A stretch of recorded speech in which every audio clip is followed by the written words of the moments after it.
नमस्कार, final cut देख रहे हैं आप सब। मैं हूं आपके साथ साहिल केरी। नजर डालेंगे कुछ खास और अहम खबरों के ऊपर। जम्मू संभाग के लिए आज का दिन बेहद अहम दिन माना जा रहा है। जम्मू को जम्मू रेलवे डिवीजन की सौगात मिल गई है। जम्मू रेलवे स्टेशन पर आयोजित कार्यक्रम में प्रधानमंत्री नरेंद्र मोदी ने जम्मू रेलवे डिवीजन का वर्चुअली उद्घाटन किया। जम्मू में रेलवे डिवीजन बनने से राजनीतिक दलों व उद्योग जगत की महत्वपूर्ण मांग पूरी हो चुकी है। वहीं आने वाले कुछ दिनों में कश्मीर घाटी शेष भारत से रेल के जरिए जुड़ने वाली है, जो जम्मू कश्मीर के लिए गौरव की बात है। जम्मू रेलवे स्टेशन पर आयोजित कार्यक्रम में उपराज्यपाल मनोज सिन्हा, मुख्यमंत्री उमर अब्दुल्ला, सांसद जुगल किशोर शर्मा और केंद्रीय मंत्री डॉक्टर जितेंद्र सिंह ने भाग लिया। उपराज्यपाल मनोज सिन्हा ने अपने संबोधन में इस रेल डिवीजन को जम्मू कश्मीर के लिए एक बड़ी उपलब्धि करार दिया। उन्होंने बताया कि अब उत्तर रेलवे के मानचित्र पर जम्मू छठा रेलवे डिवीजन बन गया है, जिससे जम्मू कश्मीर की अर्थव्यवस्था उपलब्धियों के नए शिखर प्राप्त करेगी। उन्होंने यह भी बताया कि आने वाले दिनों में कन्याकुमारी भी भारतीय रेल के जरिए कश्मीर से जुड़ जाएगा, जिससे जम्मू कश्मीर के लोगों का एक और सपना पूरा हो जाएगा। जम्मू कश्मीर में कई नई रेल परियोजनाओं पर काम किया जा रहा है और वे ये दावे के साथ कह सकते हैं कि रेल की पटरियां जम्मू कश्मीर की आर्थिक जीवन रेखा साबित होंगी।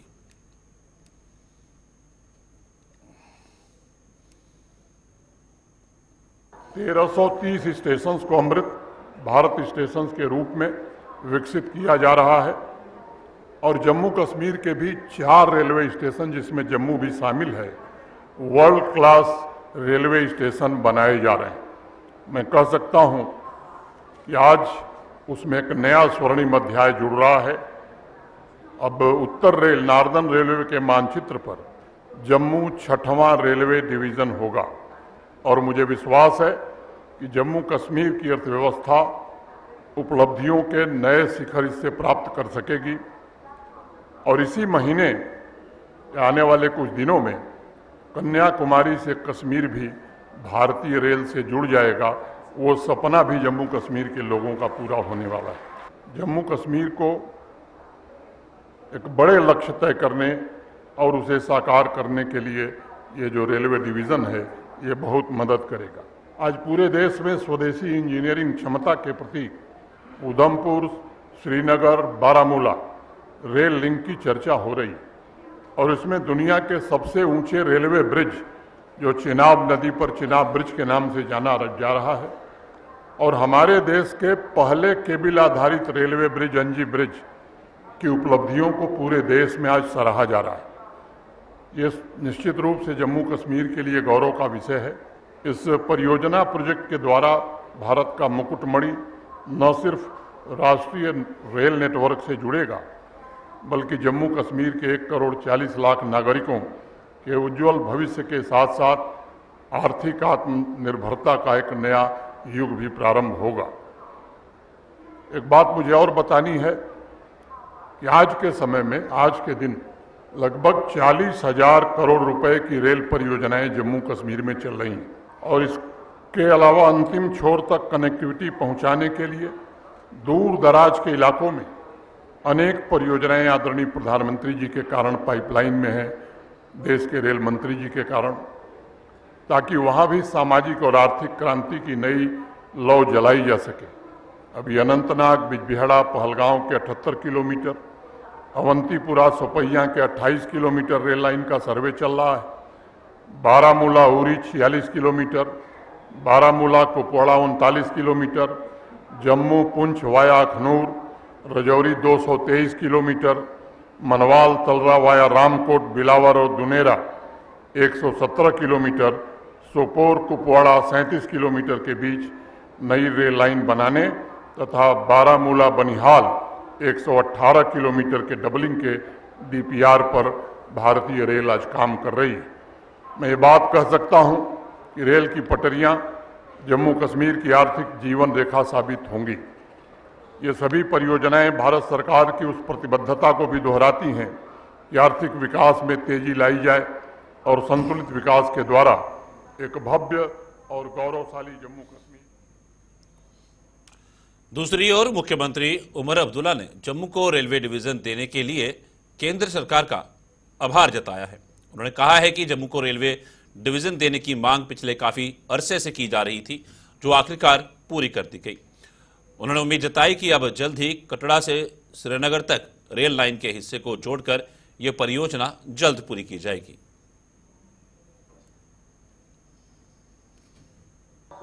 दिल की अमीर गहराइयों से मुबारकबाद पेश करता हूं और वजीर आजम साहब जनाब नरेंद्र मोदी साहब और रेल मिनिस्टर अश्विनी वैष्णव साहब का तहे दिल शुक्रिया करना चाहता हूं, क्योंकि जिस तरह ऑनरेबल एमपी साहब ने कहा है जम्मू को अपना डिवीजन मिले, ये बहुत अरसे से हमारी मांग रही है।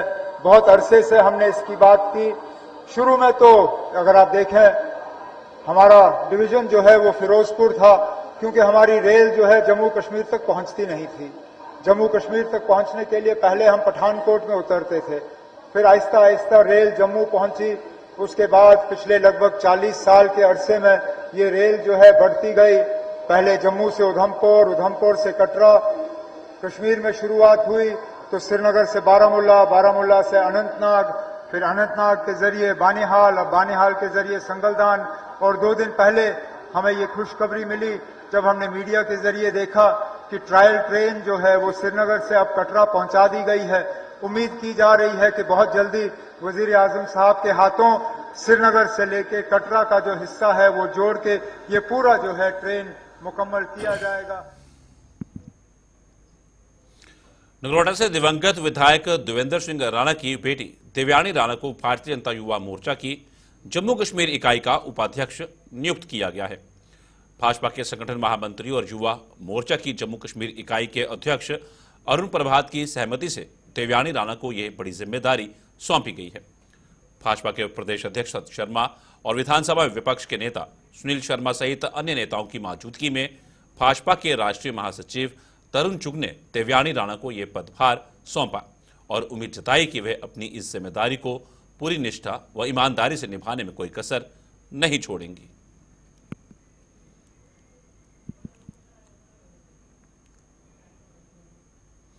गवर्नमेंट मेडिकल कॉलेज जम्मू के पूर्व स्टूडेंट्स के अलावा पूर्व और मौजूदा फैकल्टी ने इस संस्थान को बुलंदियों को पहुंचाने का पीड़ा उठाया है। इस संबंध में पूर्व स्टूडेंट्स, पूर्व और मौजूदा फैकल्टी ने फ्रेंड्स ऑफ जीएमसी जम्मू नाम की संस्था का गठन किया है, जिसका पंजीकरण रजिस्ट्रार ऑफ सोसाइटीज में करवा दिया गया है। इस संस्था का मकसद पेशेंट केयर के साथ साथ स्टूडेंट वेलफेयर और इस संस्थान को ऊंचाई तक ले जाना है। संस्था के पदाधिकारियों ने बताया कि जीएमसी के संचालन में जिस किस्म की दिक्कतें आड़े आएंगी उन्हें फौरी तौर पर हल किया जाएगा। जो हमारा इस प्रेस कॉन्फ्रेंस का पर्पस है, friends of GMC Jammu, we are going to launch it. एक एल्मनाई बॉडी जो हमारे जम्मू के डॉक्टर्स इस कॉलेज से पास आउट हुए हैं या जो फैकल्टी मेंबर्स जम्मू के जो इस कॉलेज में है, exclusively this body is for only for doctors. तो आपके सवालात होंगे, जो आपके क्वेश्चंस होंगे, वी विल ट्राई कि हम जितना उनका आंसर कर सके हम उनका आंसर करेंगे। डॉक्टर और वो जो लोग उस इंस्टीट्यूट और इसके जो एम्स और ऑब्जेक्टिव हैं उसका बस यही है, पेशेंट केयर, स्टूडेंट का वेलफेयर और इस इंस्टीट्यूट को कितना ऊपर ले जाना है। तो in collaboration with administration of this hospital, this medical college, जो भी कोई डिफिकल्टी यहाँ पर महसूस होगी एडमिनिस्ट्रेशन को, वो हमें अप्रोच करेगी और हम अपना पूरा धन मन लगा के मेडिकल कॉलेज को ऊपर ले जाने के लिए काम करेंगे। ये सोसाइटी का मेन मकसद है। बेनिफिट होगा और सेल्फ कि अगर हम किसी वार्ड को अगर अडॉप्ट करते हैं और उसकी साफ सफाई जितनी भी है सारा हम खुद अगर अपना अगर चार्ज लेते हैं और वहां पर कैसे वो चमकेगी, कैसे पेशेंट को फायदा होगा, यू कैन वेल इमेजिन। और उसके बाद अगर हम पब्लिक को जाके अवेयर करते हैं डिफरेंट डिजीजेस के बारे में और अगर वो सामने आती हैं और जितने एनजीओज हैं जम्मू के उनको अगर इन्वॉल्व करते हैं तो यू कैन इमेजिन कि यहाँ की जो डिफिकल्टी कितनी खत्म। College because it is friends of GMC Jammu. तो अभी तो हम मेडिकल कॉलेज को, जब हमारा मेडिकल कॉलेज टॉप पर पहुंच जाएगा तो हमारा जो हेल्थ डिपार्टमेंट के जो बाकी हॉस्पिटल्स हैं, अगर ऐसा मौका मिलेगा तो वहां भी स्प्रेड करेंगे, श्रीनगर भी जाएंगे, रजौरी भी जाएंगे, उधमपुर भी जाएंगे, सब जगह जाके हेल्प करेंगे। लेकिन पहले नंबर 1 इज मेडिकल। बढ़ते अगली खबर की ओर। जिला अस्पताल प्रशासन रियासी ने स्वास्थ्य सुविधाओं में बढ़ोतरी करते हुए 12 बेड का आईसीयू मरीजों को समर्पित किया है। इससे पहले जिला अस्पताल में मात्र 5 बेड का आईसीयू था, जिसे अब 12 बेड के आईसीयू के रूप में अपग्रेड किया गया है। हर बेड के साथ वेंटिलेटर की सुविधा भी दी गई है। अस्पताल में तैनात डॉक्टर राकेश रैना ने बताया कि अब मरीजों को पहले से अधिक सुविधाएं मिलेंगी और उनका उपचार और भी बेहतर ढंग से हो पाएगा।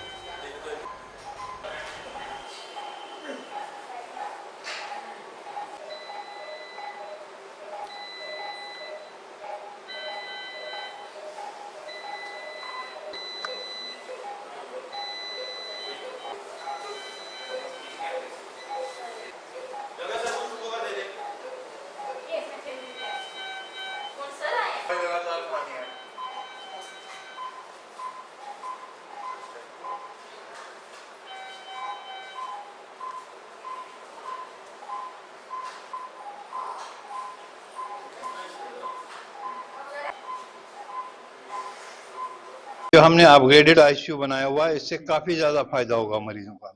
मरीजों को जो हम फैसिलिटीज दे सकते हैं, सबसे पहले वेंटिलेटेड बेड्स हैं, ऑलमोस्ट इस वक्त तो सारे हैं, बट हम कम से कम 4 वेंटिलेटेड बेड्स रखेंगे। और जब हम वेंटिलेटर ट्रेनिंग दे देंगे, इस वक्त जब हम पेशेंट्स को वेंटिलेटर पर रखते हैं तो मैंने और पवनीत जो मेरे साथ जेसन है, हम दोनों को बैठना पड़ता है इधर, बट इन फ्यूचर हम सबको ट्रेन करेंगे ताकि हमें नहीं बैठना पड़े, बाकी भी मैनेज कर सके। तो हमारा यही पहले उपलब्ध है कि वेंटिलेटर फैसिलिटी हम इधर उपलब्ध करें। दूसरा, बाथरूम नहीं थे पुराने आईसीयू में, इसमें अटैच क्लीन बाथरूम है। स्पेसिंग बहुत अच्छी है ताकि प्रोसीजर जो हमने करने हैं, इंट्यूबेशन हो, सेंट्रल लाइंस हो, वो हम इधर करेंगे। और फाइनली हम hot and cold all weather AC इधर लगा रहे हैं, जिससे पेशेंट का टेम्परेचर मेंटेन रहे। लोगों को 12 गैस सिलेंडर और 200 यूनिट बिजली मुफ्त देने की मांग को लेकर शिवसेना डोगरा फ्रंट ने जम्मू में आज प्रदर्शन किया। फ्रंट के अनुसार जम्मू कश्मीर की नेशनल कॉन्फ्रेंस सरकार ने अपने चुनावी घोषणा पत्र में ये दोनों वादे जम्मू कश्मीर के लोगों के साथ किए थे, जिनमें एक भी आज तक पूरा नहीं हो पाया। फ्रंट के अध्यक्ष अशोक गुप्ता ने कहा कि इस घोषणा से लोगों को उम्मीद की एक किरण नजर आई थी, लेकिन अभी तक उन्हें निराशा का ही सामना करना पड़ रहा है। 200 यूनिट बिजली गरीबों को माफ करेंगे, वो वादा कहाँ है? 12 सिलेंडर लोग देख रहे हैं, 12 सिलेंडर कदू आने महाराज, 200 यूनिट बिजली कदू मिलनी है, और बिजली के बिल लाखों रुपए आ रहे हैं। कोई इसके विषय के अंदर विचार करने का प्रयास नहीं करता। और काट गिना है हमारे सवेरे 6:30 से 7:30 और 8:30 से 9:30 एक क्षेत्र के अंदर होगा। और काट कितना हो गया? 6-6 घंटे का काट हो गया। कोई पूछने का प्रयास नहीं करना चाहता। सरकार बनी एक आशा कि एक युवा मुख्यमंत्री हमारे बीच के अंदर आया है, और युवाओं के आने के उपरांत एक आशा की किरण बनने का, ये पावर एलजी की है, ये पावर मुख्यमंत्री जी की है। आज मुझे समाचार प्राप्त हुआ है कि रेलवे स्टेशन के ऊपर सारे इकट्ठे हैं। माननीय मंत्री जी भी हमारे दिल्ली वाले आए हुए हैं, श्रीमान जितेंद्र सिंह जी। अरे बाबा बैठ जाओ, 12 सिलेंडर लोगों को मिलेंगे, लोगों को राहत की सांस होगी, 200 यूनिट बिजली मिलेगी, लाखों रुपया बिल आ रहा है, उसमें भी राहत मिलेगी। लेकिन कोई व्यक्ति इसके विषय के अंदर भाजपा के नेता रमेश बिधूड़ी द्वारा दिए गए एक बयान के विरोध में एनएसयूआई गुस्से से आग बबूला हो गई है। एनएसयूआई की जम्मू कश्मीर इकाई ने जम्मू में आज प्रदर्शन करते हुए उनके बयान को कांग्रेस की नेता और सांसद प्रियंका गांधी का अपमान और मातृशक्ति के लिए बेहद शर्मनाक करार दिया। एनएसयूआई ने भाजपा के प्रदेश अध्यक्ष से रमेश बिधूड़ी के खिलाफ कार्रवाई कर उन्हें भाजपा से निष्कासित करने की मांग की। के जेपी नड्डा साहब से ये पूछना चाहते हैं कि आपने उनको कालका से टिकट देने का काम किया है। आपने जब उन्होंने एक कम्युनिटी विशेष के खिलाफ लोकसभा में बयान दिया था, उसके बाद आपने उनको राजस्थान में प्रभारी लगाने का काम किया था। क्या भारतीय जनता पार्टी में यही एक पैमाना रह गया है कि जो जितनी नीच हरकत, जितने नीच बयानबाजी करेगा, उसको इतना बड़ा रिवार्ड देने का काम किया जाएगा? हम इसके कड़े शब्दों में निंदा करते हैं और ये कहना चाहते हैं कि ये माफियों से गुजारा नहीं होगा। ये अगर कोई एक बार करे तो वो गलती मानी जाती है, जब वो कोई बार बार करे वो हैबिचुअल ऑफेंडर माना जाता है और उनके ऊपर कड़ी कार्रवाई होनी चाहिए, उनका मैंडेट कैंसिल होना चाहिए और राजनीति में नजीर साबित होनी चाहिए कि जो कोई ऐसी अभद्र टिप्पणी करेगा उसको कोई भी पार्टी हो राजनीति से ऊपर उठ के महिलाओं का अपमान कोई भी करे उसको बर्दाश्त नहीं किया जाना चाहिए। और हम ये मांग करते हैं, आज हम यहाँ पे NSUI के कार्यकर्ता यहाँ पे पुतला भी फूकेंगे उनका और ये मांग करते हैं, माफी हमें बर्दाश्त नहीं है, हम ये मांग करते हैं उनको पार्टी से निष्कासित करने का काम किया जाए और उनकी टिकट कैंसिल कर दी जाए। श्री गुरु गोबिंद सिंह जी के प्रकाश पर्व के उपलक्ष्य पर जम्मू संभाग में जगह जगह नगर कीर्तन निकाले जा रहे हैं। इसी कड़ी में आरसपुरा के सीमावर्ती कोरोडाना इलाके में आज भव्य नगर कीर्तन निकाला गया। नगर कीर्तन में सैकड़ों के संख्या में संगत ने शामिल होकर गुरु गोबिंद सिंह जी के श्रद्धांजलि दी और उनके द्वारा सुझाए गए मार्ग पर चलने का प्रण लिया।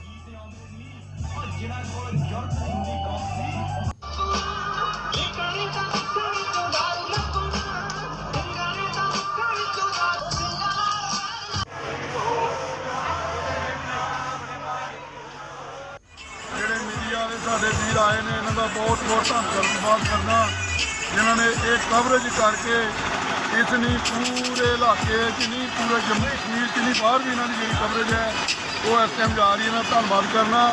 ਉਸ ਤੋਂ ਬਾਅਦ ਪੂਰੀ ਸੰਗਤ ਜਿੰਨੀ ਵੀ ਬਾਰਡਰ ਬੈਲਟ ਨਹੀਂ ਹੋਰ ਵੀ ਜਿੱਥੇ ਵੀ ਆਈਆਂ ਨੇ ਇਸ ਸਾਹਿਬ ਕਮਾਲ ਸ੍ਰੀ ਗੁਰੂ ਗੋਬਿੰਦ ਸਿੰਘ ਮਹਾਰਾਜ ਦੇ ਪ੍ਰਕਾਸ਼ ਪੁਰਬ ਦੀਆਂ ਸਾਰੀਆਂ ਹੀ ਸੰਗਤਾਂ ਨੂੰ ਲੱਖ ਲੱਖ ਵਧਾਈ ਦਿੰਦਾ ਹਾਂ और सारे का धन्यवाद करना हाँ कि जिन्हों के संयोग के नाल जिन्हें भी बार्डर के साढ़े गुरु घर ने सारे ने सेवा पाकर योगदान कर गए। यह विशाल नगर कीर्तन है हर साल की तरह इस तरह भी जोड़ा है कि नगर कीर्तन की। बिश्नाह में बाईपास रोड की बद से बदतर हो चुकी हालत के विरोध में वार्ड नंबर 13 के लोग आज सड़कों पर उतर आए। लोगों ने प्रशासन के खिलाफ जोरदार प्रदर्शन कर अधिकारियों पर अनदेखी करने का आरोप लगाया। लोगों के मुताबिक बाईपास रोड कई सीमावर्ती इलाकों को आपस में जोड़ता है और इसकी खस्ता हालत के कारण यहां कई हादसे पेश आ रहे हैं, जिसकी बदतर हो चुकी हालत के कारण उनके वार्ड की सीवरेज व्यवस्था पर भी असर पड़ रहा है, लेकिन इसके बावजूद उनकी कोई सुनवाई नहीं हो रही।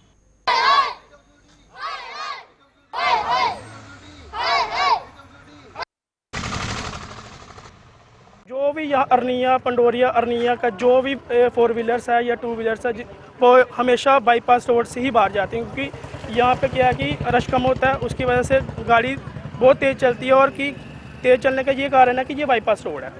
तो रोड की इतनी बुरी हालत है, पानी जगह जगह पानी इकट्ठा हुआ है रोड पे और ड्रेनेज की सिस्टम भी इतनी बुरी हालत है, इतनी बुरी हालत है ना कि लोगों के घर पे पानी भर जाता है थोड़ी सी बारिश के कारण भी।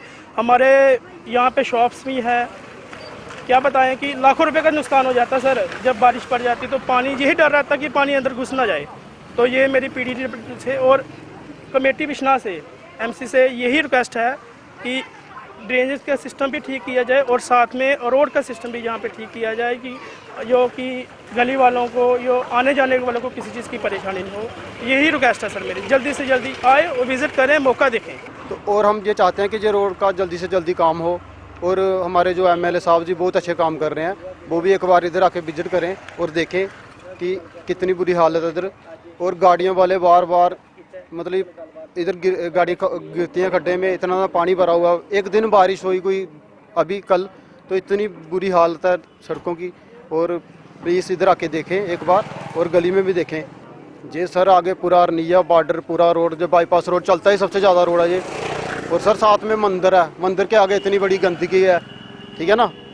तो कम से कम मंदिर की तो देख लो कि मंदिर के आगे कितने बड़े बड़े खड्डे हैं, इतना पानी भरा है। कम से कम इतने लोग आते हैं मंदिर में माथा टेकने, तो वो ये गंदा पानी मंदिर में भी हाँ जाता है उधर। जो गाड़ी जब जहाँ से खड्डे में गिरती है तो उसकी जो पानी है वो मंदिर के पास भी पहुँचता है। हाँ सर, ये बाईपास रोड है, ये सबसे ज़्यादा चलता है। स्लैड मखनपुर लसवाड़ा अरनिया जाके 15-20 गाँव पड़ते हैं इसके अंदर।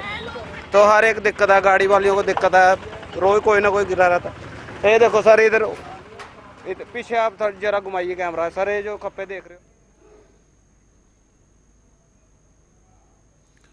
जम्मू में रिंग रोड का निर्माण पूरा न होने के बावजूद इस पर टोल वसूल किए जाने से लोग बेहद निराश हैं। रिंग रोड का निर्माण अभी तक कग्गर तक ही हो पाया है और नगरोटा तक अभी इसका निर्माण पूरा नहीं हुआ। नगरोटा जाने वाले लोगों को जम्मू से घूमकर मंजिल पर पहुंचना पड़ता है। कई लोग इसी रास्ते से नगरोटा के लिए निकलते हैं और जिनसे टोल वसूल लिया जाता है और कग्गर पहुंचने पर उन्हें वहां से वापस लौटना पड़ता है। लोगों के मुताबिक कोई जानकारी न दिए जाने के कारण उनके पैसे और समय दोनों की बर्बादी होती है।